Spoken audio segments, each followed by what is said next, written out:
স্বাগত 1 ঘন্টা বিরতিহীন সংবাদ দুপুরে। আপনাদের সাথে আছে আমি আতিফ আঞ্জুমান এবং আমি আলী আশরাফ। শুরুতে জানাবো সংবাদ শিরোনাম। জয়ের জন্য রুদ্ধশ্বাস অপেক্ষায় ডেমোক্র্যাটরা। আরও 3 রাজ্যে জয়ের সম্ভাবনা বাইডেনের। জালিয়াতির অভিযোগ ট্রাম্পের।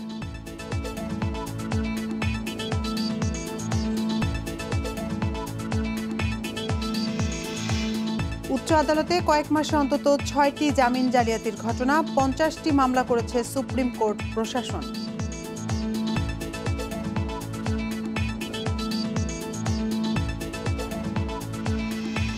নিষেধাজ্ঞা শেষে বাজারে উঠেছে ইলিশ। সরবরাহ কম থাকায় বেশি দাম হাঁকছেন বিক্রেতারা। কমেনি আলুর দামও।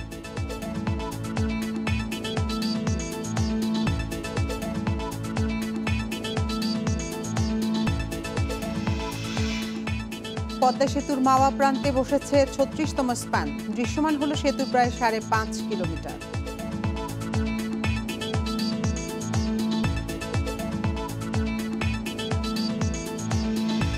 এবং দেশে ফিরলেন সাকিব আল হাসান। ওয়েস্ট ইন্ডিজ সিরিজের প্রস্তুতি সারতে চান বঙ্গবন্ধু টি-20 কাপে।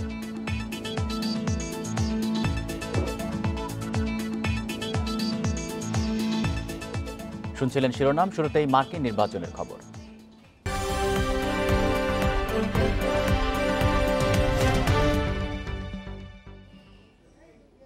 যুক্তরাষ্ট্রের প্রেসিডেন্ট নির্বাচনে চলছে শেষ মুহূর্তে নাটকীয়তা আর উত্তেজনা। ট্রাম্পের রাজ্য অ্যারিজোনা, উইসকনসিন ও মিশিগানে জয় ছিনিয়ে নেবার পর ডেমোক্র্যাট প্রার্থী জো বাইডেনের জয়ে দরকার আর মাত্র 6টি ইলেকটোরাল ভোট। 23 রাজ্যে জয়ে 264 ভোট নিশ্চিত করেছেন তিনি। নেভাদা বা জর্জিয়া রাজ্যে জয় পেলেই পৌঁছে যাবেন প্রেসিডেন্ট নির্বাচিত হবার 270 ইলেকটোরাল ভোটের লক্ষ্যে। জর্জিয়াতে ট্রাম্পের আরও কাছাকাছি জো বাইডেন। সেখানে চলছে চূড়ান্ত ভোট গণনা। ডেমোক্র্যাটরা পিছিয়ে আছেন মাত্র 1267 ভোটে। এই রাজ্যের 16 ইলেকটোরাল ভোট পেলেই প্রেসিডেন্ট নির্বাচনে জিতবেন বাইডেন। 6 ইলেকটোরাল ভোটের রাজ্য নেভাদায়ও এগিয়ে আছেন জো বাইডেন। এই রাজ্যে জয় পেলেও প্রেসিডেন্ট নির্বাচিত হবেন তিনি। এখনও গণনা চলমান থাকায় আরও 3 রাজ্যে আলাস্কা, পেনসিলভানিয়া ও নর্থ ক্যারোলাইনায় এগিয়ে আছেন ডোনাল্ড ট্রাম্প। তবে পেনসিলভানিয়া রিপাবলিকানদের হাতছাড়া হয়ে যাবার সম্ভাবনা রয়েছে। 23 রাজ্যে 214 ইলেকটোরাল ভোট নিয়ে এখনও লড়াইয়ে আছেন রিপাবলিকান ডোনাল্ড ট্রাম্প। প্রেসিডেন্ট পদে বহাল থাকতে হলে ট্রাম্পকে 5টি রাজ্যেই জয় পেতে হবে।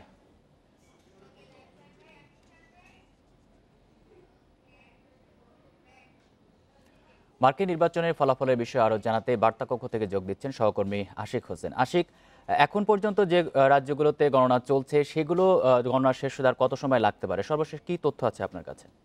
দেখুন, এখন পর্যন্ত আমাদের হাতে যেই ফলটি রয়েছে আমরা দেখতে পাচ্ছি যে 24টি রাজ্যে এখন পর্যন্ত এগিয়ে রয়েছেন জো বাইডেন। তার ইলেকটোরাল ভোটের সংখ্যা 264। অন্যদিকে ডোনাল্ড ট্রাম্প এগিয়ে রয়েছেন 23টি রাজ্যে এবং তার ইলেকটোরাল ভোটের সংখ্যা 214। এখন আসলে সকলের নজর মূলত 4টি রাজ্যের ভোটের দিকে এবং এই 4টি রাজ্যে কিন্তু এই মুহূর্তে প্রায় 60টির মতো ইলেকটোরাল ভোট রয়েছে এবং এই ভোটটি যার দিকে পড়বে তিনি কিন্তু পরবর্তীতে হোয়াইট হাউসের পথে আরেকটু অগ্রসর হয়ে যাবেন। এর মধ্যে আমি একটু বলে রাখি, এই মুহূর্তে জর্জিয়াতে কিন্তু আমরা দেখতে পাচ্ছি যে হাড্ডাহাড্ডি একটি লড়াই চলছে। জর্জিয়ায় ইলেকটোরাল ভোট রয়েছে 16টি এবং এখন পর্যন্ত 50,000 ভোট গণনা বাকি রয়েছে।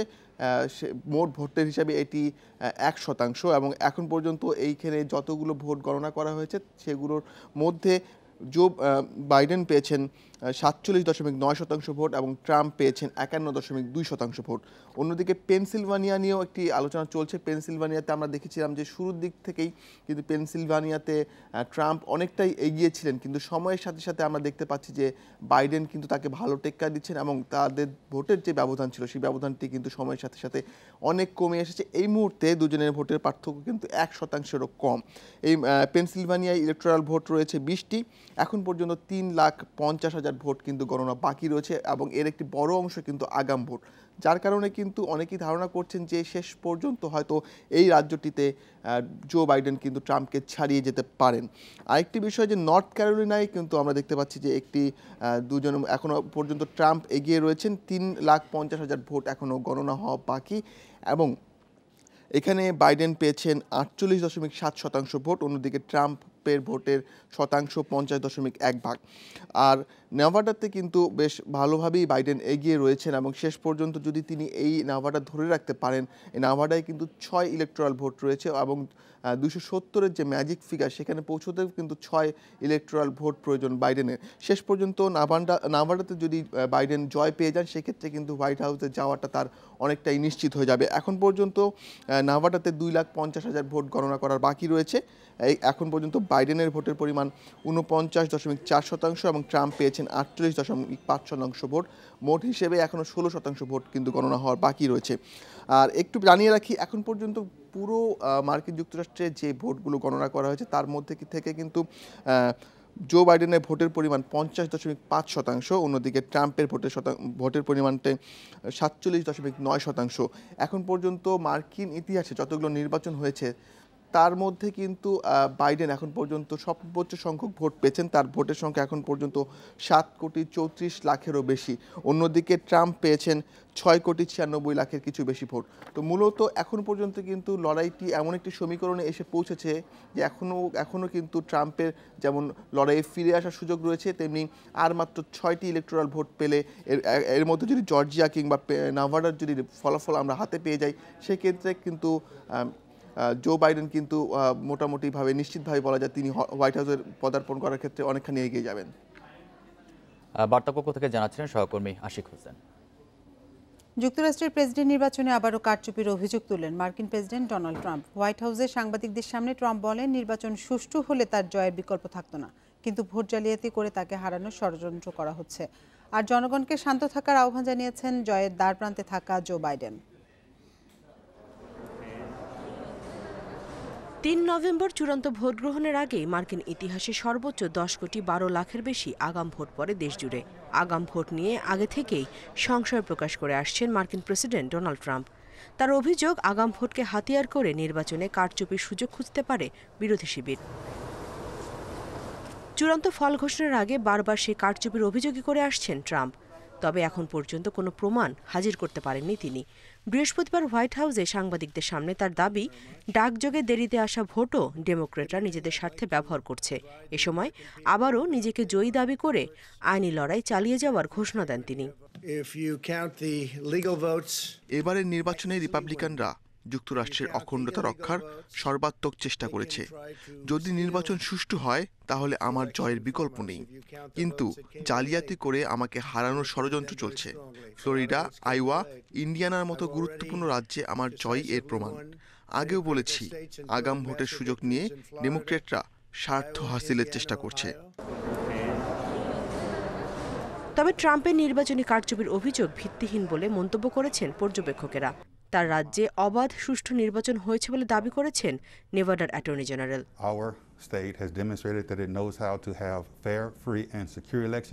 এদিকে আমেরিকার জনগণকে শান্ত থাকার আহ্বান জানিয়েছেন ডেমোক্র্যাট প্রার্থী জো বাইডেন। ডেলাওয়ারে বাইডেন বলেন ব্যালটে ইচ্ছার প্রতিফলন দেখিয়েছে জনগণ।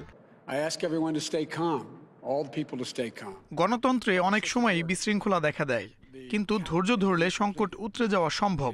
এবারের নির্বাচনে তেমনটাই দেখা যাচ্ছে। আপনারা শান্ত থাকুন, ধৈর্য ধরুন। ভোট গণনা শেষ হলে কমলা এবং আমাকেই বিজয়ী ঘোষণা করা হবে।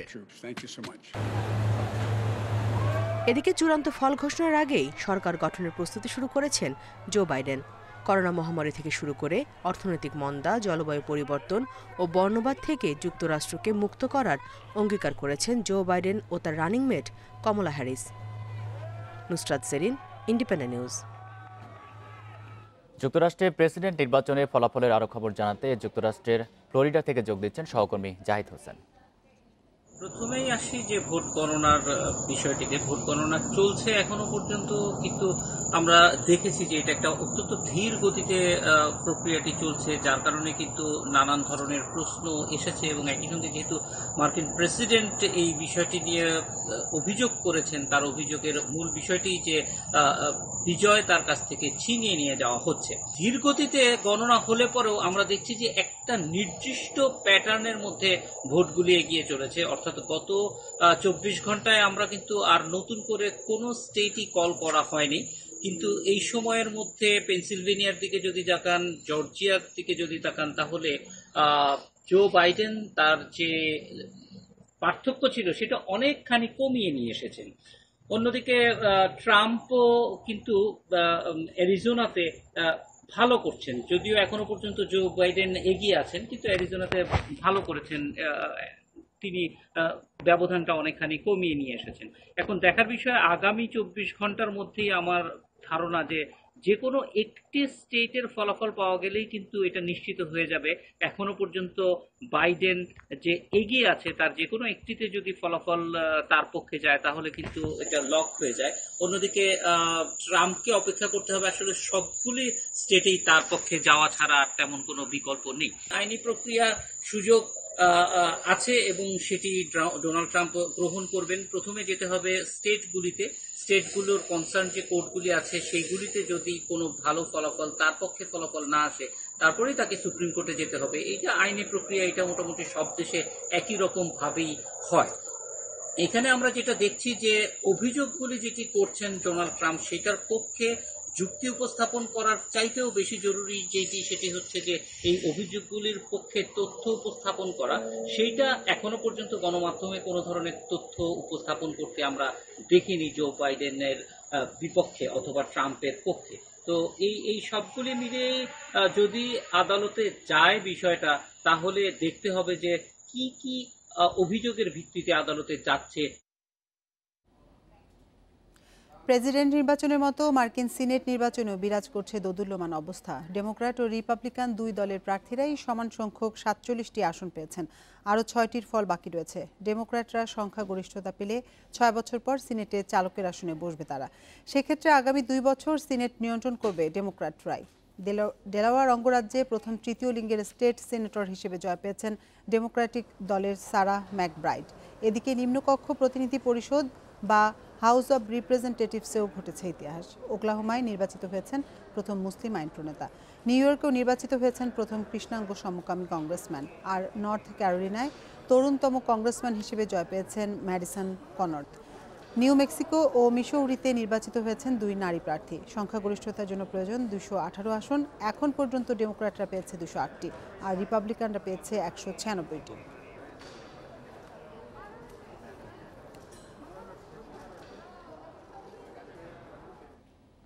আপনারা দেখছেন 1 ঘন্টার বিরতিহীন সংবাদ দুপুর। সংবাদে আরও যা থাকছে।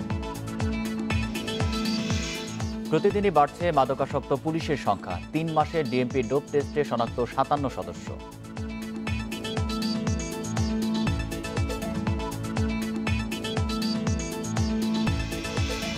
কাগজ সংকটে বিনামূল্যের বই ছাপার কাজ বন্ধ।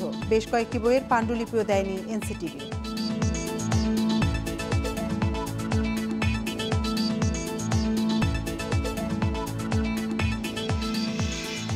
তথ্য গোপন, নথি জাল, এজাহার বদলানো এবং অভিযোগের গুরুত্ব কমানো সহ নানা উপায়ে গত কয়েক মাসে কমপক্ষে 6টি জামিন জালিয়াতির ঘটনা উচ্চ আদালতে।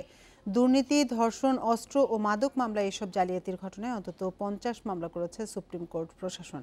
Attorney general M Amin Uddin বলছেন, তদন্ত শেষে জড়িতদের বিরুদ্ধে কঠোর ব্যবস্থা নেওয়া হবে।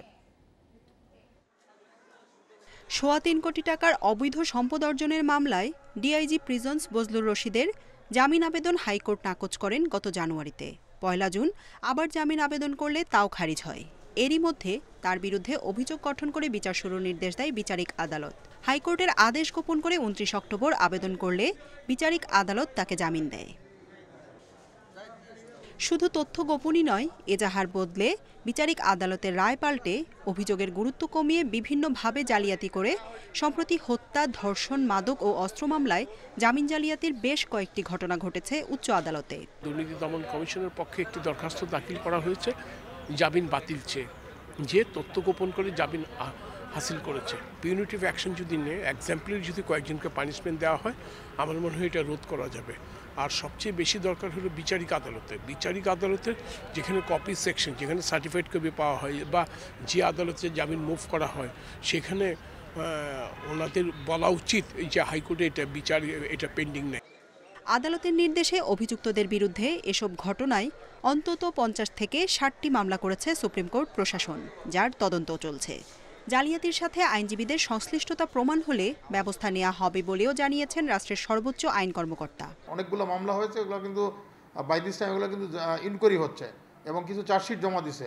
বিচারও আরম্ভ হয়ে গেছে এবং এগুলো শাস্তি হবে। আপনি কিছুদিন আগে যখন ঢাকা জজ কোর্টে একটা কয়েকজনের বিচার হয়, ওদের শাস্তিও হয়েছে। এর আগে গত 20 সেপ্টেম্বর ধর্ষণ মামলায় রায়ের নথি পাল্টে আসামির জামিন নেয়ার পর এক আইনজীবীর বিরুদ্ধে ওঠে জালিয়াতির অভিযোগ। তবে অনেক সময় আইনজীবীরাও প্রতারিত হয় বলে মনে করছেন অ্যাটর্নি জেনারেল। জান্নাতুল ফেরদাউস তানভি, ইন্ডিপেন্ডেন্ট নিউজ, ঢাকা। মাদক নির্মূলের দায়িত্ব যাদের, সেই পুলিশ সদস্যদের অনেকেই মাদকাসক্ত। ডোপ টেস্টে প্রতিদিনই বাড়ছে মাদকাসক্ত পুলিশ শনাক্তের সংখ্যা। গত 3 মাসে ডিএমপির 3 শতাধিক পুলিশের ডোপ টেস্টে 57 জন শনাক্ত। ডোপ টেস্টে তাদের ইয়াবা, হেরোইন, ফেন্সিডিল ও গাঁজা সেবনের প্রমাণ মিলছে। বরখাস্ত করে তাদের বিরুদ্ধে বিভাগীয় মামলা করছে ডিএমপি। মাদকের আখড়া রাজধানীর কারওয়ান বাজারে গত জুলাইয়ে অভিযান চালায় পুলিশ। এ সময় মাদক ব্যবসায় পুলিশ সদস্যদের সম্পৃক্ততার তথ্য মেলে। তদন্তে 18 পুলিশের মাদক ব্যবসা ও সেবন প্রমাণিত হলে তাদের করা হয় বরখাস্ত। পুলিশে মাদকসেবী ও ব্যবসায়ী থাকার দীর্ঘদিনের এ অপবাদ ঘোচাতে বাহিনীর সদস্যদের ডোপ টেস্ট করাতে আগস্টে ঢাকা মহানগর পুলিশের সব ইউনিটকে চিঠি দেন ডিএমপি কমিশনার। গত 3 মাসে 3 শতাধিক সদস্যের ডোপ টেস্ট করা হয় রাজারবাগ কেন্দ্রীয় পুলিশ হাসপাতালে। পুলিশ হাসপাতাল জানাচ্ছে, মাদক শনাক্তে 12টি টেস্ট করা হয়। এতে অনেকের শরীরে ইয়াবা, হেরোইন, ফেন্সিডিল ও গাঁজার উপস্থিতি পাওয়া যাচ্ছে। এ পর্যন্ত 57 মাদকাসক্ত পুলিশ চিহ্নিত হয়েছে। তাদের 8 জন এসআই, সার্জেন্ট 2 জন, এএসআই 6 জন, নায়েক 2 জন ও কনস্টেবল 39 জন। একাধিক মাদক পজিটিভ পাওয়া যায়, যেমন একই ব্যক্তির শরীরে অ্যালকোহলও পাওয়া যাচ্ছে, আবার মেটামফেটামিন অর্থাৎ ইয়াবাও পাওয়া যাচ্ছে। যে ইউনিট থেকে আমাদেরকে বলা হয়েছিল যে ডোপ টেস্ট করা হোক, সেই ইউনিটে আমরা রিপোর্টটা পাঠিয়ে দিই। পুলিশ জানাচ্ছে, মাদকাসক্ত পুলিশ সদস্যদের বিরুদ্ধে বিভাগীয় মামলা করা হচ্ছে। তদন্ত শেষে অনেকেই চাকুরি হারাবেন। তো তাদের সবার বিরুদ্ধে বিভাগীয় মামলা রুজু হয়ে সেই বিভাগীয় মামলা চলমান অবস্থায় আছে। অভিযোগের সত্যতা সম্পূর্ণভাবে প্রমাণিত হয় তাহলে কমিশনার মহোদয়ের নির্দেশনা অনুযায়ী তাদের বিরুদ্ধে শাস্তিমূলক ব্যবস্থা গ্রহণ করা হবে। অপরাধ বিশ্লেষকদের মতে উচ্চ পর্যায়ের পুলিশ কর্মকর্তাদেরও ডোপ টেস্ট করা উচিত, কেননা পুলিশের কোনো পর্যায়েই মাদক সেবন গ্রহণযোগ্য নয়। ব্রিটিশের করা যে সমস্ত আইন, সেগুলো দিয়ে আসলে এই পুলিশ সদস্যের বিভিন্ন অপরাধ এবং মাদকাসক্ত হওয়া সেটা ঠেকানো যাচ্ছে না। এমন শাস্তি দিতে হবে যাতে করে পুলিশ সদস্যরা ভবিষ্যতে আর মাদকাসক্ত হতে না পারে। ডিএমপির মতো পুলিশের সকল ইউনিটেই ডোপ টেস্ট করিয়ে ব্যবস্থা নেয়ার পরামর্শ বিশ্লেষকদের। Masudur Rahman, independent news, Dhaka. নিষেধাজ্ঞা শেষে বাজারে উঠছে ইলিশ। সরবরাহ কম থাকার সুযোগে কিছুটা বেশি দাম হাঁকাচ্ছেন বিক্রেতারা। এদিকে এখনো কমেনি আলুর দাম, আর বাজারে শীতের সবজি আসলেও গুনতে হচ্ছে চড়া দাম। মাছের আড়তের এই হাকডাকি বলে দিচ্ছে ইলিশের আগমন। 22 দিনের নিষেধাজ্ঞা উঠে গেছে। শুক্রবার ছুটির দিনে তাই রাজধানীর বাজারে ক্রেতাদেরও ঝোঁক ইলিশের দিকে। তবে ইলিশের সরবরাহ এখনও কিছুটা কম। বিক্রি হচ্ছে আগের হিমাগারের মাছ, পাশাপাশি পাওয়া যাচ্ছে মাওয়া এলাকার ইলিশ। বিক্রেতারা জানান, পুরোপুরি বাজার জমতে সময় লাগবে আরও কিছুদিন। 1 কেজি আকারের ইলিশ বিক্রি হচ্ছে 750 থেকে 800 টাকায়, আর 500-600 গ্রামের ইলিশের দাম 550 থেকে 650 টাকা কেজি। তবে আইন অমান্য করে বিক্রি হচ্ছে জাটকাও। ডিম ছাড়ছে, তো ডিম ছাড়ার পর দেখো অনেক মাছের স্বাদ ওরকম থাকে না, ঠিক আছে, এই জন্য কনফিউশনের মধ্যে আছে যে কিনবো কি কিনবো না। মাছের কোয়ালিটি তো ঠিকই আছে, কিন্তু দামটা একটু বেশি, আগের থেকে অনেক বেশি। এদিকে 3 সপ্তাহ পার হলেও এখনও নির্ধারিত 35 টাকা কেজিতে কেনা যাচ্ছে না আলু। সরকারের হুঁশিয়ারি উপেক্ষা করে আলু বিক্রি হচ্ছে 45 থেকে 50 টাকা কেজিতে। শিম, টমেটো, বাঁধাকপি, ফুলকপি সহ প্রায় সব শীতের সবজি পাওয়া গেলেও দাম বেশি। টমেটো, শিমের কেজি 140 টাকা। 1 কেজি কাঁচামরিচ বিক্রি হচ্ছে 160 থেকে 180 টাকায়। এইভাবে যদি দ্রব্যমূল্য বাড়তে থাকে তাতে সাধারণ মানুষের এক সময় খুব বড় ধরনের ক্ষতি হয়ে যাবে, তখন সামাল দিতে পারবে না। বাজারে 70 টাকার নিচে মিলছে না কোনো সবজি। একমাত্র পেঁপে পাওয়া যাচ্ছে 50 টাকার নিচে। Shahid Ahmed, independent news, Dhaka. নদীতে ইলিশ আহরণ ও বাজার দর নিয়ে জানাতে এবার বরগুনা থেকে আমাদের সাথে যুক্ত হচ্ছেন সহকর্মী আরিফ হোসেন। আরিফ, বরগুনা নদীতে ইলিশ কতটা মিলছে আর জেলেরা কি বলছেন? 22 দিন পরে তারা নদীতে ইলিশ ধরার সুযোগ পাচ্ছেন, বাজারে দাম কেমন পাচ্ছেন তারা? 22 দিন কর্মহীন থাকার পর জেলেরা আসলে উৎসাহ উদ্দীপনা নিয়ে সমুদ্রে এবং সাগরে মাছ ধরার জন্য ওনারা গেছেন, কিন্তু বরগুনা আসলে 2 শ্রেণীর জেলে মাছ ধরছেন। এক শ্রেণীর জেলে আসলে স্থানীয় যে নদী আছে পায়রা, বিষখালী, বলেশ্বর, এই নদীগুলোয় মাছ ধরছেন এবং অন্য শ্রেণীর যারা গভীর সমুদ্রে মাছ ধরছেন তারা আসলে গভীর সমুদ্রে আছেন। তবে স্থানীয় নদীতে যারা মাছ ধরছেন সে কিন্তু নদীতে আসলে আসানোর উপর ইলিশ নাই, ইলিশ একদম নাই বললেই চলে। তবে পর্যাপ্ত পরিমাণ পোয়া যে অন্য যে মাছ, সামুদ্রিক মাছগুলো আছে সেগুলো আসলে জেলেদের জালে ধরা পড়ছেন। আর গভীর সমুদ্রে যেসব জেলেরা আছেন তাদের হয়তো ওনাদের 3 থেকে 4 দিন ওনাদের হয়তো মাছ ধরে ফিরতে সময় লাগতে পারে যারা গভীর সমুদ্রে মাছ ধরেন। আর সর্বশেষ যে বাজার দর যেটা আসলে ইলিশের দাম বরগুনায় পাথরঘাটা এবং তালতলির মৎস্য অবতরণ কেন্দ্রে, 2টা কেন্দ্রে খোঁজে জানা গেছে ইলিশ বর্তমানে 28,000 টাকা দরে ইলিশ বিক্রি হচ্ছে এবং পোয়া বিক্রি হচ্ছে 6 থেকে 7,000 টাকা। কিন্তু ইলিশ বিক্রি হলো, কিন্তু ইলিশের পরিমাণটা খুব কম, যেটা আসলে 8-10টা ট্রলার মিলিয়েও আসলে 1 মণ মাছ হচ্ছে না। কিন্তু জেলে যে ইলিশ জেলে যারা আসলে ওনারা হতাশ যে দীর্ঘ 22 দিন কর্মহীন থাকার পরেও আসলে এখন ওনাদের জালে মাছ ধরা পড়ছে না। আসলে এই ছিল বরগুনা থেকে সর্বশেষ। বরগুনা থেকে জানাচ্ছিলেন আমাদের সহকর্মী আরিফ হোসেন। এদিকে চট্টগ্রামেও ইলিশের বাজারে সরবরাহ রয়েছে ইলিশের, এই বিষয়ে জানাতে আমাদের সাথে যুক্ত হচ্ছেন সহকর্মী আহসান রিটার্ন। চট্টগ্রামের বাজারে আপনি ইলিশের সরবরাহ কেমন দেখছেন আর দাম নিয়ে ক্রেতা বিক্রেতারা কি বলছেন? দেখুন, 22 দিন বন্ধ থাকার পরে গতকাল থেকে আসলে ইলিশ ধরা শুরু হয়েছে এবং আমরা এখনো পর্যন্ত যেটি দেখছি, এই মুহূর্তে আমি চট্টগ্রামের কাজীরদেউরি বাজার আছে, আপনি এখানে যদি দেখেন আমার পেছনে যে মাছগুলো বিক্রি করছেন সেখানে আসলে গোটা 20 ইলিশ মাছই আমরা দেখতে পাচ্ছি এবং আমরা বিক্রেতাদের সঙ্গে আলাপ করে জেনেছি যে যেহেতু এখনো পর্যন্ত মাছ সমুদ্র থেকে যে সমস্ত জেলে মাছ আহরণ করে থাকেন তারা এখনো সেখান থেকে ফিরেননি, কিংবা ফিরলেও তাদের যে বিক্রি প্রক্রিয়া সেটি এখন শুরু করেনি। সঙ্গত কারণে হাতে গোনা কিছু ইলিশ মাছই এখন পর্যন্ত তাদের কাছে আছে এবং সেগুলোর দাম এই মুহূর্তে আমার পেছনে যে ইলিশ মাছ আপনি দেখতে পাচ্ছেন সেগুলো বিক্রি হচ্ছে বড় আকারের, সেগুলো বিক্রি হচ্ছে প্রতি কেজি 900 টাকায়। এখনো পর্যন্ত এর ছোট কিংবা এর বড় আকারের কোনো মাছ আমরা দেখতে পাইনি। আমরা নগরীর আরও বেশ কয়েকটি বাজার ঘুরে দেখেছি, সেখানেও ইলিশ মাছের যে উপস্থিতি সেটি এখনো পর্যন্ত খুব ধারণা করা হচ্ছে আগামীকালকে থেকে, যেহেতু মাছ সমুদ্র থেকে জেলেরা চলে আসবে এবং নদীতেও যারা মাছ ধরে থাকেন তাদেরও এক ধরনের প্রস্তুতি রয়েছে, সেই প্রস্তুতি শেষ হওয়ার পরেই কার্যত আসলে ইলিশ যে কাঙ্ক্ষিত ইলিশ সেটি আমরা বাজারে দেখতে পাবো।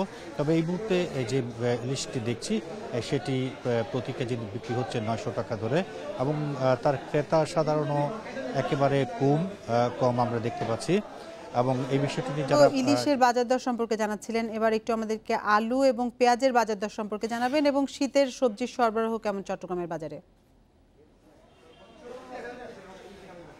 চট্টগ্রামের বাজার আসলে ইলিশের পাশাপাশি অন্যান্য যে দ্রব্যাদি সেগুলোর সরবরাহ এখনো পর্যন্ত আমরা অনেকটাই কম দেখতে পাচ্ছি। যে শীতকালীন যে সমস্ত সবজিগুলো আমরা বছর এই সময়ে দেখে থাকি সেগুলো আসলে এখনো পর্যন্ত এসে পৌঁছায়নি। আমরা মূলা, ফুলকপি সহ 2-1টি পণ্য আমরা দেখতে পাচ্ছি, কিন্তু সেগুলোর দামও এখনো পর্যন্ত বলা যেতে পারে আকাশ ছোঁয়া।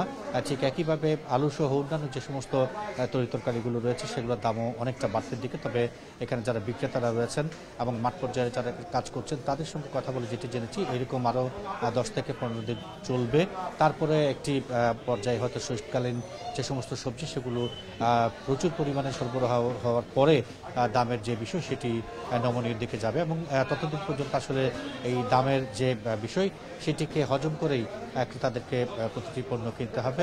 এখন পর্যন্ত আসলে যা গত 1 সপ্তাহ আগে আমরা প্রতিটি সবজি যেরকম দাম দেখেছিলাম এখনও সেই দামের মধ্যেই প্রতিটি পণ্য আটকে আছে এবং এটি নিয়ে ক্রেতা এবং বিক্রেতার মধ্যে প্রতিনিয়ত অসন্তোষ আছে।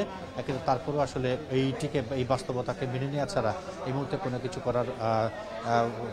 কিছু করার উপায় নেই বলে তারা মনে করছেন এবং ক্রেতাদের পক্ষ থেকে বলা হচ্ছে প্রশাসনের পক্ষ থেকে যে ধরনের তদারকিগুলো করার কথা সেগুলো আসলে খুব বেশি পরিমাণে হচ্ছে না বলেই এখনো পর্যন্ত বাজারে এক ধরনের সিন্ডিকেট ব্যবসায়ী তারা বাজারকে নিয়ন্ত্রণ করছে এবং যে কারণে ক্রেতা এবং সাধারণ ব্যবসায়ীদের সঙ্গে এক ধরনের দ্বিধাদ্বন্দ্ব প্রতিনিয়ত লেগে আছে এবং তারা মনে করছেন প্রশাসনের পক্ষ থেকে নজরদারি বাড়ালে এবং শীতকালীন সবজি প্রচুর পরিমাণে আসলে হয়তো এর একটি সমাধান হতে পারে।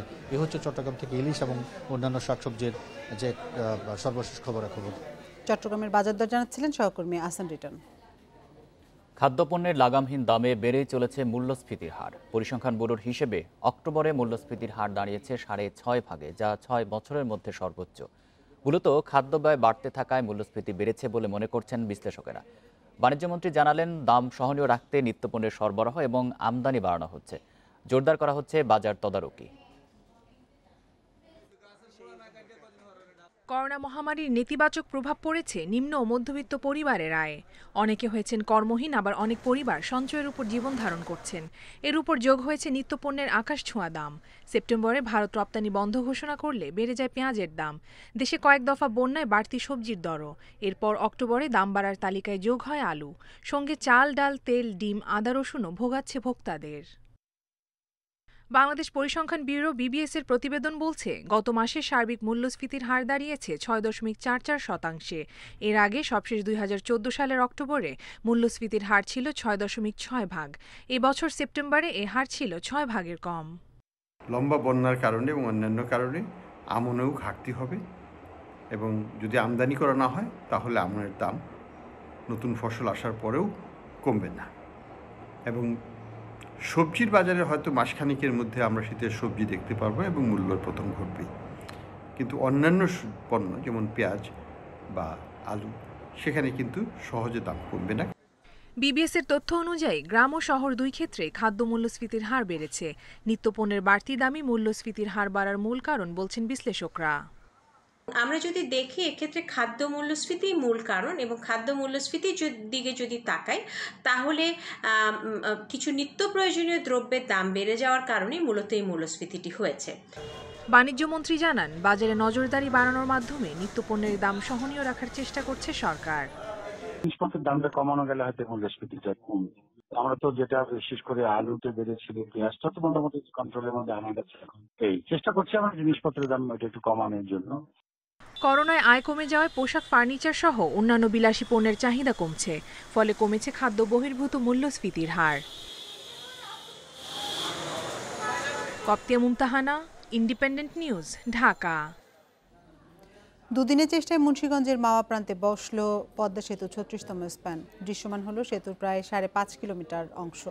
35তম স্প্যান বসানোর 5 দিনের মাথায় এই স্প্যানটি বসানোর কাজ শুরু হয় বৃহস্পতিবার। তবে কারিগরি কারণে কাল স্প্যান বসানোর কাজ শেষ করা যায়নি। ভাসমান ক্রেনের মাধ্যমে সেতুর 2 ও 3 নম্বর পিলারের কাছে নোঙর করে রাখা হয় স্প্যানটি। নির্বাহী প্রকৌশলী দেওয়ান মোহাম্মদ আব্দুল কাদের জানান, অক্টোবর মাসে মোট 4টি স্প্যান বসানো হয়। এ মাসে বাকি স্প্যানগুলো বসানোর কথা রয়েছে।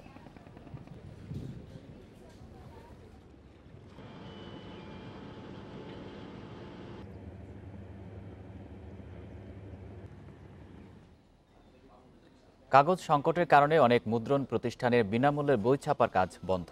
সেই সঙ্গে বেশ কয়েকটি বইয়ের পাণ্ডুলিপিও দেয়নি এনসিডিবি। এই অবস্থায় নির্দিষ্ট সময়ে বই ছাপানোর কাজ শেষ করা নিয়ে সংশয় জানিয়েছে মুদ্রণ মালিক সমিতি। কাগজ মিল কর্তৃপক্ষ বলছে, দরপত্রে বাজার মূল্যের থেকে কম দাম নির্ধারণ করায় কাগজ দিতে পারছেন না তারা। চলতি বছর বিনামূল্যে বিতরণের জন্য 35 কোটি বই ছাপানোর সিদ্ধান্ত নিয়েছে জাতীয় শিক্ষাক্রম ও পাঠ্যপুস্তক বোর্ড। অন্যান্য বছর নভেম্বরের প্রথম সপ্তাহের মধ্যে বই ছাপানোর কাজ শেষ করে বেশিরভাগ বই দেশের বিভিন্ন প্রান্তে পৌঁছে যায়। অথচ এবছর কাজ পাওয়া অনেক মুদ্রণ প্রতিষ্ঠানে ছাপার কাজ বন্ধ। অনেকে কাজ চালালেও চলছে ধীর গতিতে। কাগজ না পাওয়ায় এই অবস্থা চলছে বলে জানিয়েছেন মুদ্রণ সংশ্লিষ্টরা। যে হিসাবে আমাদের কাজ চলার কথা, ওই হিসাবে কাজ চালাতে পারছি না কাগজ সংকটের কারণে। তো যেভাবে কাগজ পাওয়ার কথা ছিল সেভাবে কাগজ পাচ্ছি না। মুদ্রণ মালিক সমিতি বলছে, কাগজের মিলের সঙ্গে আগে চুক্তি করা হলেও এখন তারা কাগজ দিচ্ছে না, দাবি করছে বাড়তি দাম। সেই সঙ্গে অনেক বইয়ের পাণ্ডুলিপি এখনো দেয়নি এনসিটিবি। অনেকে লস স্বীকার করে বেশি দামে কাগজ কেনার চেষ্টা করতেছে বইটা দেওয়ার জন্য, কিন্তু মিল এখন যথাসময় দিচ্ছে।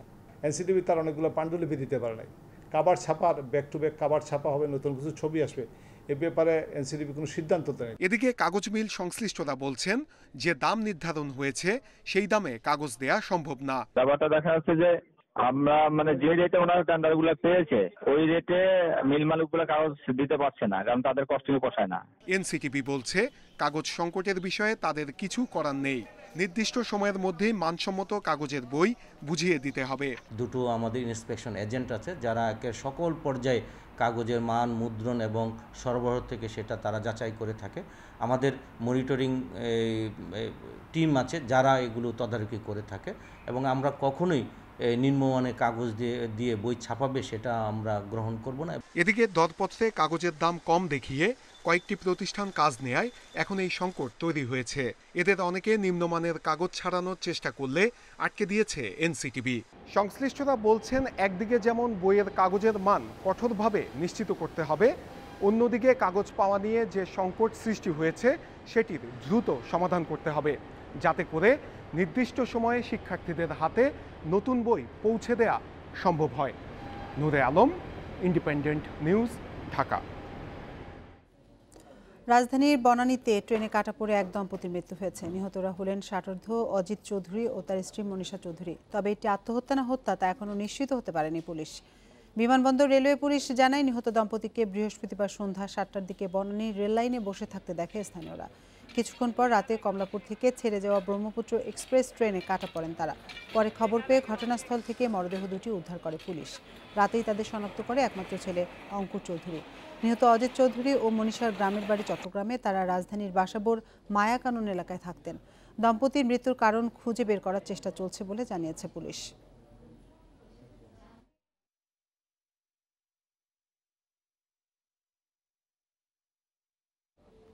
নোয়াখালীতে আটকে রেখে নির্যাতনের অভিযোগে ভুক্তভোগী নারীর প্রাক্তন স্বামী ইসমাইল হোসেন বাপ্পিকে গ্রেপ্তার করেছে পুলিশ।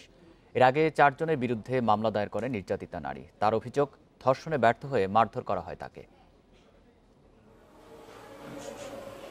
নোয়াখালী শহরের একটি বেসরকারি হাসপাতালের রিসেপশনিস্ট হিসেবে কর্মরত ভুক্তভোগী এই নারী। ৪ বছর আগে বিয়ে হয় ইসমাইল হোসেন বাপ্পির সঙ্গে। দাম্পত্য কলহের জেরে মাস দুয়েক আগে বিবাহ বিচ্ছেদ হয় তার। পরিবারের অভিযোগ, বিচ্ছেদের পরও তাকে উত্ত্যক্ত করতেন বাপ্পি। বুধবার সন্ধ্যায় কাজ থেকে ফেরার পথে বাপ্পি ও তার সহযোগীরা ওই নারীকে তুলে নিয়ে যায় একটি বাড়িতে। সেখানে তাকে নির্যাতন ও ধর্ষণের চেষ্টা করা হয় বলে অভিযোগ তার। তবে মাদকাসক্ত থাকায় এক পর্যায়ে তারা ঝিমিয়ে পড়ে। সেই সুযোগে সেখান থেকে পালিয়ে যান বলে জানান তিনি। আমাকে মারতে মারতে গাড়ির মধ্যে নিয়ে যায় তাদের ফাঁকা বাড়িতে। সেখানে আমারে নির্মমভাবে মারে এবং আমাকে নির্যাতন করার চেষ্টা করে। আমি নিজে আপ্রাণ চেষ্টা করে নিজের সম্মানটাকে বাঁচানোর চেষ্টা করি। স্বজনরা জানান, নেশাগ্রস্ত বাপ্পি নির্যাতনে অতিষ্ঠ হয়ে বিচ্ছেদের সিদ্ধান্ত নেন তাদের মেয়ে। তারপরও রক্ষা না পাওয়ায় এখন মেয়ের নিরাপত্তা নিয়ে শঙ্কিত তারা। ডিভোর্সের পর 3বার মারি ধরি মাইয়ারে এরকম অত্যাচার করি, এখন তো মতের হরে এখন এই চিকিৎসাটাকে করে বললে। আমরা প্রশাসনের কাছে এমন বিচার চাই যেন এটা সঠিক বিচার করে আমরা সঠিক বিচার চাই। এই ঘটনায় সুধারাম মডেল থানায় বাপ্পি সহ ৪ জনের বিরুদ্ধে মামলা করেন ভুক্তভোগী। ইতিমধ্যে বাদী অভিযোগ দিয়েছে, এটা মামলা নিয়েছে। তা আমরা এই সংক্রান্ত যে আসামি, সকল আসামিকে আমরা গ্রেপ্তার করব। ঘটনার বিচার ও দোষীদের গ্রেপ্তারের দাবি জানিয়েছেন ভুক্তভোগী ও তার পরিবার। Independent news desk. নোয়াখালীতে আধিপত্য বিস্তার নিয়ে আওয়ামী লীগের দুই পক্ষের সংঘর্ষে অন্তত ১২ জন আহত হয়েছে। বৃহস্পতিবার রাতে করমুল্লা বাজারে এ ঘটনা ঘটে। এ সময় বেশ কয়েকটি দোকানপাট ভাঙচুর করে দুর্বৃত্তরা। প্রত্যক্ষদর্শীরা জানান, এউজবালিয়া ইউনিয়ন আওয়ামী লীগের যুগ্ম আহ্বায়ক আব্দুল মান্নান এবং কালাদ্ররা ইউনিয়ন আওয়ামী লীগের সাংগঠনিক সম্পাদক বাবুল ডাক্তারের মধ্যে অনেকদিন ধরেই বিরোধ চলছিল। বৃহস্পতিবার রাতে দুই পক্ষের মধ্যে সংঘর্ষ হয়। এই সময় ভাঙচুর চালানো হয় ৫ থেকে ৬টি দোকানে। আহতদের মধ্যে আব্দুল হক নামে একজনকে আশঙ্কাজনক অবস্থায় ঢাকায় আনা হয়েছে। অন্যরা স্থানীয় হাসপাতালে চিকিৎসা নিচ্ছেন। ঘটনাস্থলে মোতায়েন করা হয়েছে পুলিশ।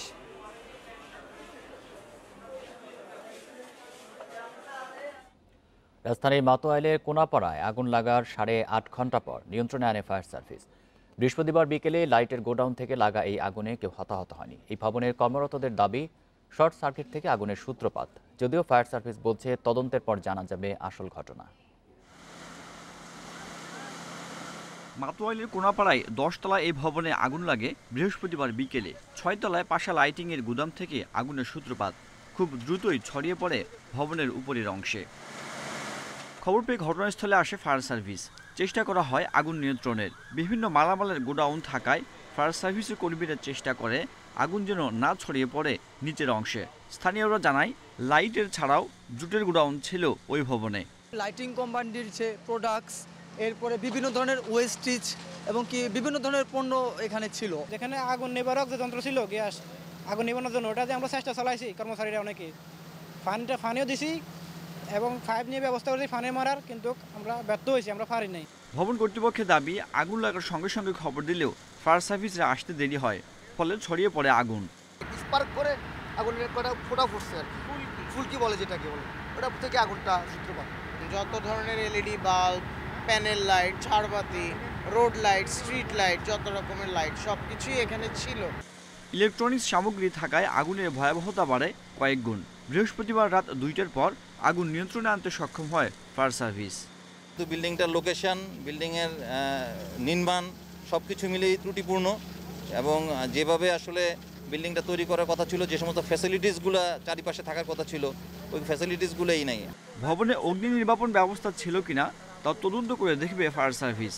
তাৎক্ষণিকভাবে কী পরিমাণ আর্থিক ক্ষয়ক্ষতি হয়েছে সে বিষয়ে জানায়নি কর্তৃপক্ষ। Sajjad Hossain, independent news, Dhaka. দেখছেন বিরতিহীন সংবাদ দুপুর। সংবাদে আরো যা থাকছে। বিশ্বে একদিনে 6 লাখ করোনা রোগী শনাক্তের রেকর্ড। 24 ঘন্টায় সবচেয়ে বেশি আক্রান্ত ও মৃত্যু যুক্তরাষ্ট্রে।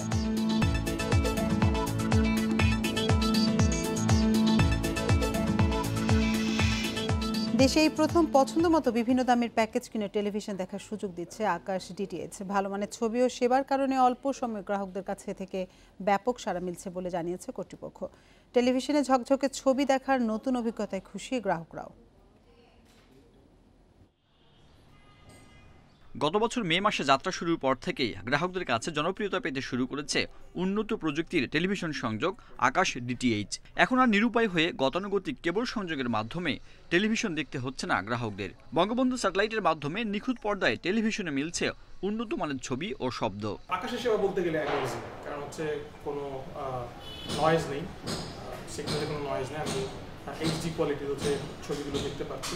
আগে যখন ডিশ ছিল তখন হঠাৎ আটকে যেত, কিছু হতো, সাউন্ড আসতো না। তখন আকাশ নেওয়ার পর এখন পারফেক্ট সাউন্ড, একদম এইচডি সবকিছু আসছে। শুরুতে 6,500 টাকা হলেও এখন আকাশ ডিটিএইচ এর রেগুলার সংযোগ 4,499 টাকা। এছাড়া বেসিক সংযোগে এককালীন খরচ 3,999 টাকা। প্রতি মাসে 399 টাকার আকাশ স্ট্যান্ডার্ড প্যাকেজে থাকছে 42টি এইচডি সহ 120টির বেশি চ্যানেল এবং 249 টাকার লাইট প্যাকেজে থাকছে 20টির বেশি এইচডি সহ 70টি চ্যানেল। আমার ওয়াইফ উনি বিকাশ করে দিচ্ছেন আমার সাবস্ক্রাইবার নাম্বারটা দিয়ে, সাথে সাথে চলে আসছে। আমার বাইরে থেকে টেনশন করতে হচ্ছে না, বাসায় টিভি বন্ধ। আকাশ কর্তৃপক্ষ জানায় দেশের সব জায়গায় গ্রাহকদের একই মানের সেবা নিশ্চিত করা হচ্ছে।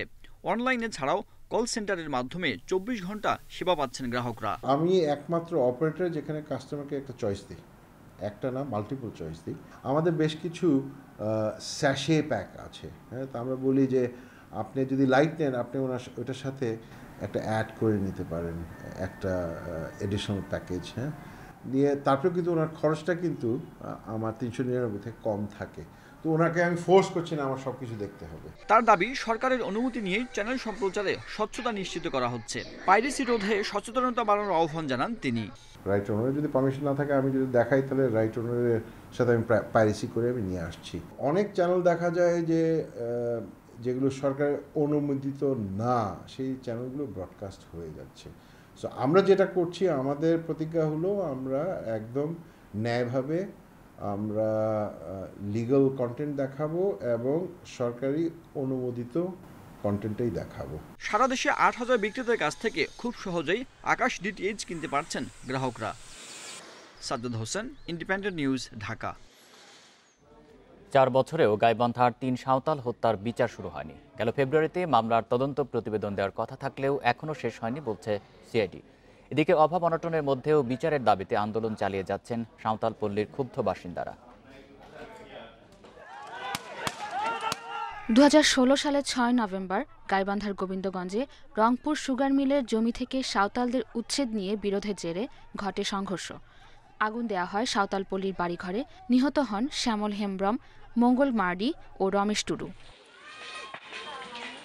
এ ঘটনায় সাবেক এমপি, ইউপি চেয়ারম্যান, ইউএনও, থানার ওসি এবং সুগার মিলের এমডি সহ 33 জনের বিরুদ্ধে মামলা করেন সাঁওতাল নেতা থমাস হেমব্রম। কিন্তু পিবিআই প্রভাবশালী 11 জনের নাম বাদ দিয়ে আদালতে অভিযোগপত্র দিলে তা প্রত্যাখ্যান করে নারাজি পিটিশন দেন আরেক সাঁওতাল নেতা ফিলিমন বাসকে। এরপর সিআইডিকে আবার তদন্ত করে গত ফেব্রুয়ারিতে প্রতিবেদন দেওয়ার নির্দেশ দেয় আদালত। এতদিনেও তা জমা না হওয়ায় ক্ষুব্ধ সাঁওতাল নেতারা। তারা একটা বানোয়াট চার্জশিট দেয়, আমার যে মামলার আসামি যারা মেন আসামি এদেরকে বাদ দিয়ে ওনারা চার্জশিট দিলেন। তার প্রেক্ষিতে আমি নারাজি করেছি।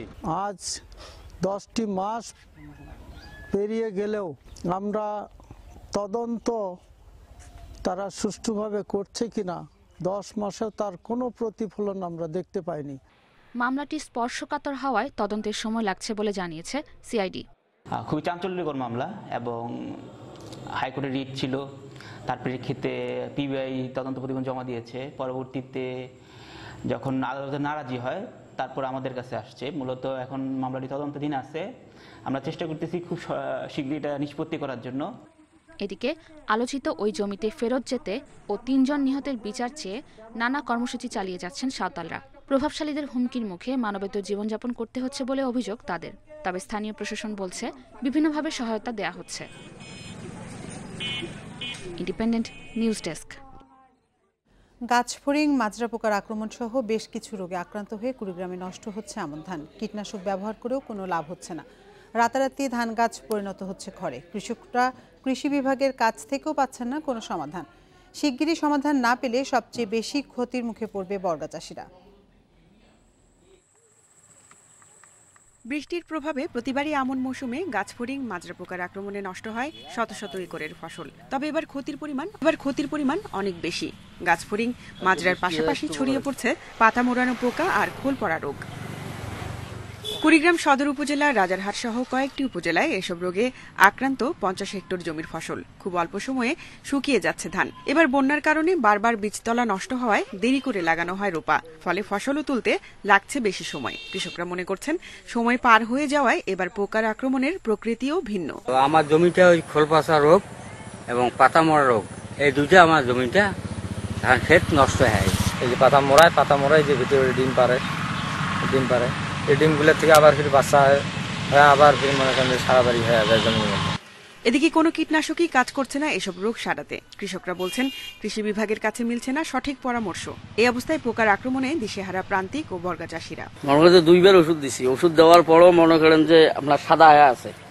এখন থোর বেড়ার সময় আমরা কোথাও তো পাচ্ছি না, কি ওষুধ দেবো না দেবো এটা তো পরামর্শ পাচ্ছি না। কৃষি বিভাগ বলছে এবার বৃষ্টি আর বন্যা বেশি সময় পর্যন্ত স্থায়ী হয়, যে কারণে মাটির আর্দ্রতা স্বাভাবিকের চেয়ে বেশি। আর্দ্রতা বেশি থাকলে এসব পোকার আক্রমণও বেড়ে যায়। আমাদের উপসহকারী কৃষি কর্মকর্তাগণ মাঠে যেয়ে তারা কৃষকদের বাড়িতে যেয়ে তারা স্লিপ ধরাই দিচ্ছে হাতে যে আপনার ফসল এই রোগ এবং এই পোকামাকড় আক্রান্ত হতে পারে, আপনারা ব্যবস্থা নেন। এবছর 1,15,000 হেক্টর জমিতে আমন চাষ হয়েছে।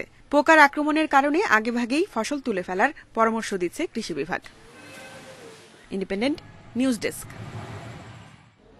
করোনার কারণে পর্যটন কেন্দ্রে দেওয়া নিষেধাজ্ঞা তুলে নেওয়ায় পর্যটক আসতে শুরু করেছে রাঙামাটিতে। দর্শনার্থীদের আগমনে জমে উঠছে এই খাতের ব্যবসাও। এতে গত 5 মাসের ক্ষতি কাটিয়ে ওঠা সম্ভব বলে মনে করছেন পর্যটন কর্পোরেশন। অক্টোবর থেকে জানুয়ারি পর্যন্ত নাতিশীতোষ্ণ আবহাওয়া থাকে রাঙামাটিতে। চারদিকে সবুজের সমারোহ আর কর্পোরেশন।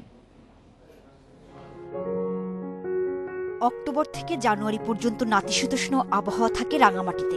চারদিকে সবুজের সমারোহ আর পানিতে ভরপুর কাপ্তাই হ্রদ। প্রাকৃতিক ঝর্ণাগুলো ফিরে পেয়েছে তাদের চিরচেনা রূপ। করোনার কারণে এতদিন পর্যটক শূন্য ছিল রাঙামাটির সাজেক, শুভলং, ঝুলন্ত সেতু সহ অসংখ্য দর্শনীয় জায়গা। কিন্তু নিষেধাজ্ঞা তুলে নেয় প্রতিদিন হাজারো পর্যটক আসছেন পাহাড়ি জেলায়। রাঙামাটির পরিবেশটা খুবই সুন্দর, আর এই সময়টা আসছে আমরা ওয়েদারটা খুব ভালো। চারিদিকে পাহাড় ঘেরা একটা লেক, এখানে ঘুরতে খুবই মজা এবং দৃশ্যগুলা অত্যাধিক সুন্দর। দর্শনার্থীদের আগমনের সামনের মাসগুলোতেও পর্যটন কেন্দ্র সরগরম থাকবে বলে মনে করছেন এই কর্মকর্তা। এই বুকিংগুলোর কারণে আমাদের এখানে মোটামুটি 90% পর্যন্ত বুকিং হয়ে গেছে আর কি। এভাবে আমরা একটা ভালো একটা মৌসুমের আবহাওয়া টের পাচ্ছি। এটা পর্যটনের জন্য খুবই ভালো। ভ্রমণ নির্বিঘ্ন করতে নেওয়া হয়েছে পর্যাপ্ত নিরাপত্তা ব্যবস্থাও। আইনশৃঙ্খলা বাহিনী সবসময় টুরিস্টদের পাশাপাশি আছে তথা সাধারণ নাগরিকের পাশাপাশি আছে। কোনো ধরনের আইনশৃঙ্খলা বিঘ্ন ঘটবে এটা আমরা হতে দেব না। করোনার কারণে মার্চ থেকে আগস্ট পর্যন্ত রাঙামাটির পর্যটন কেন্দ্রগুলোতে ভ্রমণ নিষেধ ছিল। Independent news desk. প্রতিদিন বিশ্বে রেকর্ড করছে করোনায় সংক্রমণ ও মৃত্যুর সংখ্যা। বৃহস্পতিবার একদিনে 6 লাখের বেশি মানুষের শরীরে মিলেছে ভাইরাস। করোনা মহামারী শুরুর পর একদিনে এই শনাক্ত সর্বোচ্চ। নতুন করে প্রাণহানি 8,500-এর বেশি। এ নিয়ে বিশ্বে করোনায় আক্রান্ত ছাড়ালো 4,90,00,000 আর মৃতের সংখ্যা 12,38,000-এর বেশি। একদিনে বিশ্বের সবচেয়ে বেশি আক্রান্ত ও মৃত্যু হয়েছে যুক্তরাষ্ট্রে। নতুন করে শনাক্ত হয়েছে 1,15,000-এর বেশি, যা দেশটিতে একদিনে সর্বোচ্চ। নতুন রেকর্ড হয়েছে দ্বিতীয় ধাপের সংক্রমণের শিকার ইউরোপের অনেক দেশও। বৃহস্পতিবার ফ্রান্সে 58,000 করোনা রোগী শনাক্ত হয়েছে, যা এ পর্যন্ত দেশটিতে একদিনে সর্বোচ্চ। স্পেনে নতুন আক্রান্ত প্রায় 22,000। ইটালিতেও একদিনে 34,500 শনাক্তের রেকর্ড হয়েছে। প্রাণ গেছে 4 শতাধিকের। আক্রান্ত ও মৃত্যুর দিক থেকে দ্বিতীয় অবস্থানে থাকা ভারতে নতুন আক্রান্ত 47,500। 6 শতাধিক মৃত্যু নিয়ে মোট প্রাণহানি 1,25,000-এর বেশি। নির্বাচন পর্ব শেষ, এবার অপেক্ষা মাঠের লড়াইয়ের। যুক্তরাষ্ট্র থেকে রাতে দেশে ফিরেছেন সাকিব আল হাসান। দ্বিতীয় পর্বে আরও পরিণত হয়ে ফেরার লক্ষ্য টাইগার অলরাউন্ডারের। ওয়েস্ট ইন্ডিজ সিরিজের প্রস্তুতি সেরে নিতে চান বঙ্গবন্ধু টি-20 কাপে। এর আগেও তিনি ফিরেছেন একাধিকবার, তবে এবারের ফেরা অন্যরকম। নিষেধাজ্ঞা পর্ব শেষ হয়েছে, মাঠে নামার সার্টিফিকেটটা হাতের মুঠোয়। দ্বিতীয় অধ্যায়ের শুরুতেও আগের মতোই নির্ভার সাকিব আল হাসান। এ পর্বেও মহাতারকার মূল অস্ত্র তার আত্মবিশ্বাস। অন্যান্যবার আসলে হয়তো কোনো জায়গা থেকে খেলে আসি কিংবা কোনো জায়গা থেকে ঘোরা শেষে দেশে ফিরি। এবারও হয়তো কোনো একটা কাজ শেষে আসলাম দেশে, কিন্তু এবার যেটা হলো যে মাথার উপরে যে একটা চাপ ছিল ওই চাপটা ছেড়ে আসতে পারলাম। নির্বাসন দণ্ড হতাশ করেছিল, তবে সেখান থেকেও খুঁজে নিয়েছিলেন ইতিবাচক দিক। 1 বছর পর আবার শুরু হবে দ্বিতীয় পর্ব, এই আশায় জুগিয়েছে জ্বালানি। চাঙ্গা রেখেছিল সাকিবকে সবশেষ 1 বছর। বিরতির পর সবার আগে আসছে যে প্রসঙ্গ, সেই ফিটনেস ইস্যুতে ইতিবাচক সাকিব। বিকেএসপিতে সবশেষ অনুশীলন পর্ব সম্পূর্ণ করেননি। সেই ঘাটতি যত দ্রুত সম্ভব কাটিয়ে উঠতে চান। দীর্ঘমেয়াদে চোখ রাখছেন ওয়েস্ট ইন্ডিজ সিরিজে। লাল সবুজ জার্সিতে ফেরার আগে প্রস্তুতির কাজ সেরে নিতে চান বঙ্গবন্ধু টি-20 কাপে। যে অবস্থাতে ছিলাম ওই অবস্থাতে নাই। তারপরে মাঝখানে আসলে যখন ট্রেনিং করছিলাম তখন আবার ভালো একটা অবস্থানে চলে এসেছিলাম। এই 1 মাস যদি গ্যাপ না দিত হয়তো বেশ ভালো একটা অবস্থায় থাকতাম। সামনে ওয়েস্ট ইন্ডিজের আসার কথা আছে, তো সেই দিক থেকে প্রস্তুতি হিসাবে নিতে গেলে এই টুর্নামেন্টই একমাত্র জায়গা আছে যেখানে সব প্লেয়ারই ইনফ্যাক্ট প্রস্তুতিটা নিতে পারবে। 14 বছরের ক্যারিয়ারে যা যা হয়নি সব চ্যালেঞ্জ জিততে চান দ্বিতীয় পর্বে, তবে তার আগে গুরুত্ব দিচ্ছেন আত্ম উপলব্ধিতে। দ্বিতীয় পর্বে অপেক্ষা এখন অন্যরকম সাকিবের। আমি ভোটার না ভাই, আমি দেশের ভোটার। জহিরুল ইসলাম, ইন্ডিপেন্ডেন্ট নিউজ, ঢাকা। আইপিএলের এলিমিনেটরে লড়বে সানরাইজার্স হায়দরাবাদ ও রয়্যাল চ্যালেঞ্জার্স বেঙ্গালুরু। আবুধাবিতে ম্যাচ শুরু বাংলাদেশ সময় রাত 8টায়। এলিমিনেটর পর্বে হারলেই আসর থেকে বাদ পড়তে হবে। জয়ী দল খেলবে প্রথম প্লে অফে মুম্বাইয়ের কাছে হেরে যাওয়া দিল্লির সঙ্গে।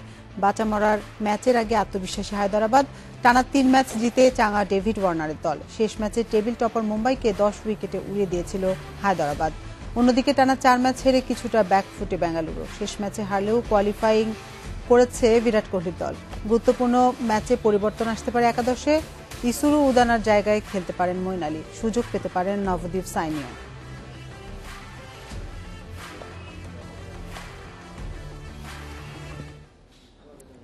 এই ছিল 1 ঘন্টা বিরতিহীন সংবাদ দুপুরের আজকের আয়োজনে। ইন্ডিপেন্ডেন্ট টেলিভিশনের সব খবরের আরো বিস্তারিত জানতে চোখ রাখুন ফেসবুক, ইউটিউব এবং টুইটারে। ধন্যবাদ সবাইকে।